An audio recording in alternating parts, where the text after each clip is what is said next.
Hindi porket maayos manamit, mabuti ng tao. Minsan, sila pa ngayon kayang gumawa ng masama. Story time! Kwento to sa akin dati ng isang lalaki na tawagin natin sa pangalang Jerome. Nangyari to isang madaling araw, pauwi siya galing sa trabaho.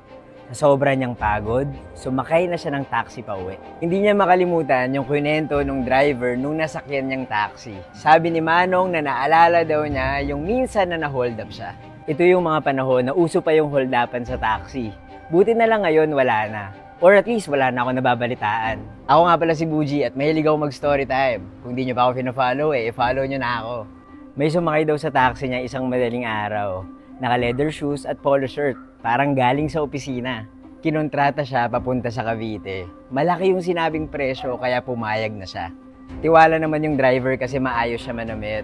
Parang kagaya lang din niya, hindi mo biyahe nang hindi nakaayos. Maganda naman daw yung biyahe nila. Ang dami pa ngang kwento ng pasahero Maya-maya, nung nasa madilim na silang parte, bigla daw naglabas ng pabango yung pasahero, tapos inispray sa aircon.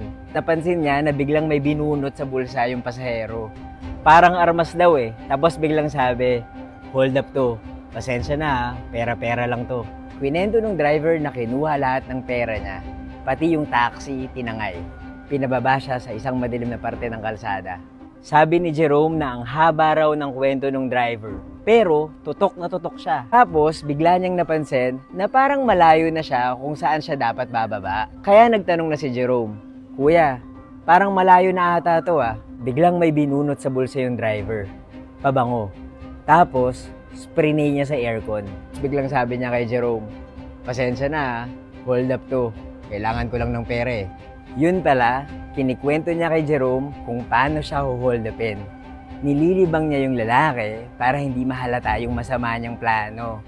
Kinuha lahat ng pera ni Jerome tapos pinababa siya sa madilim na kalsada. Na-trauma si Jerome ng mga ilang taon. Pero ngayon, okay na siya. Buti na lang talaga hindi na uso yung gantong hold upan ngayon.